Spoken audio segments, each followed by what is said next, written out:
अब आपके सागर शहर में शादी, बर्थडे पार्टी, प्रेस कॉन्फ्रेंस के लिए सर्व सुविधा युक्त स्थान एमएस गार्डन, जहां मिलेगा एसी और नॉन एसी रूम के साथ साथ पार्किंग की शानदार व्यवस्था, वाटर प्रूफ कैंपस, संपूर्ण गार्डन में सीसीटीवी कैमरों की निगरानी, वो भी आपके बजट में। तो दिए गए नंबरों पर संपर्क करें। पता एमएस गार्डन, तिलकगंज, सागर।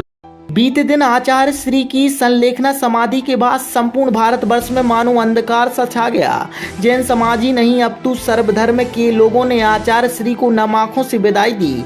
तो वहीं सोमवार को जरुआ खेड़ा के सकल दिगंबर जैन समाज के द्वारा ज्ञान कुंज मांगलिक भवन में विद्यांजलि सभा का आयोजन किया गया, जिसमें जैन समाज के लोगों के साथ ही ग्राम के सभी धर्म जाति के लोग सम्मिलित हुए और संत शिरोमणि आचार्य श्री विद्यासागर जी महाराज को विद्यांजलि, श्रद्धांजलि और विनयान्जलि अर्पित की। विद्यांजलि सभा में आचार्य श्री विद्यासागर जी महाराज के चित्र के समक्ष दीप प्रज्वलन कर मुनि संघ से उपस्थित जनों ने आशीर्वाद प्राप्त किया। मुनि श्री सुदत्त सागर जी ने श्रद्धांजलि सभा के दौरान कहा कि छोटे बाबा के रूप में संपूर्ण जैन समाज उन्हें भगवान स्वरूप मानता था।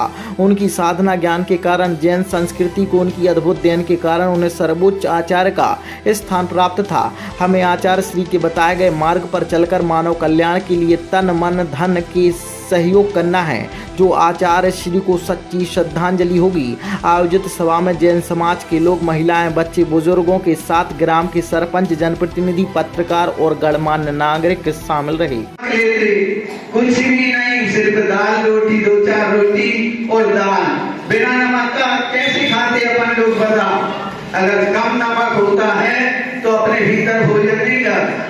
और आचार्य श्री 24 घंटे में एक बार वही लेना, क्या लेना, कितना बड़ा त्याग, इतना लेने के बाद 24 घंटे धर्म ज्ञान करना, समाज के बारे में सोचना, इतने बड़े संघ की व्यवस्था के बारे में भी सोचना और अपनी आत्मा के बारे में भी सोचना।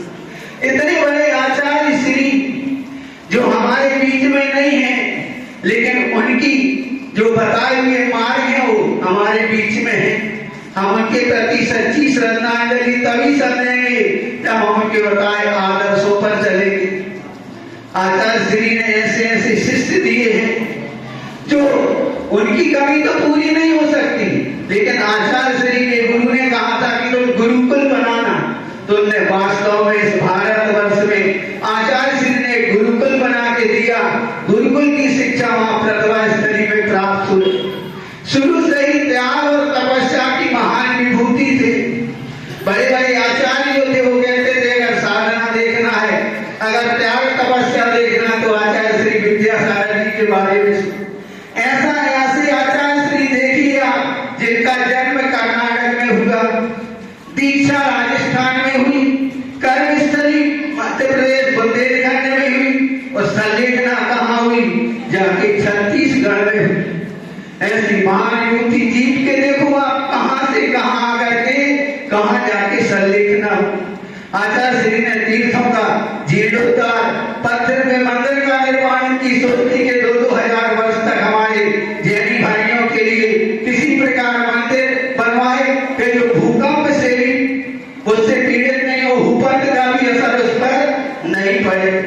ऐसे आचार्य श्री आज हम सबके बीच नहीं है। उन आचार्य श्री के चरणों में हम बारंबार नमोस्तु करते हैं। त्याग तपस्या की मूर्ति ऐसे आचार्य श्री के लिए बारंबार नमन नमन नमन। क्यों का बात पूरा विश्व कभी भुला नहीं सकता हूँ। आचार्य श्री के बारे में एक सुंदर कवि पटेरा थे, उन्होंने कविता लिखी थी। हिंदू कह रहे तीर्थंकर हैं, मुस्लिम कह रहे पैगंबर हैं और जैनी कह रहे तीर्थंकर हैं। हम नहीं कह रहे, दुनिया कह रही, हम का कह रहे, दुनिया कह रही। वो आचार्य श्री जैन के आराध्य थे, जैनों से ही नहीं। उन्हें हथकंडा किसके लिए खुलवाया? जेल में कैदी भाइयों के लिए, जो वहां यहाँ अपराध करके जाते थे और वहां उनका जीवन कैसे सुधरता, कैसे क्या होता। उनकी सोच इतनी बड़ी थी कि उन्होंने कहा जेल में हथकरघा चलेगा तो ये जो अपराधी ये गए हैं ये अपने व्यापार से लग जाएंगे, तो उनके लिए कम से कम एक सुधार करने का, वहां से निकल के आएंगे तो अपने परिवार का भरण पोषण करेंगे। आचार्य श्री ने समाज के लिए, बेटियों के लिए प्रतिभा स्थली खुलवाई कि हमारी बेटियां संस्कारित हों। आचार्य श्री ने गौशालाएं खुलवाई कि देखो जो पशु हैं, गाय हैं, उनका बदले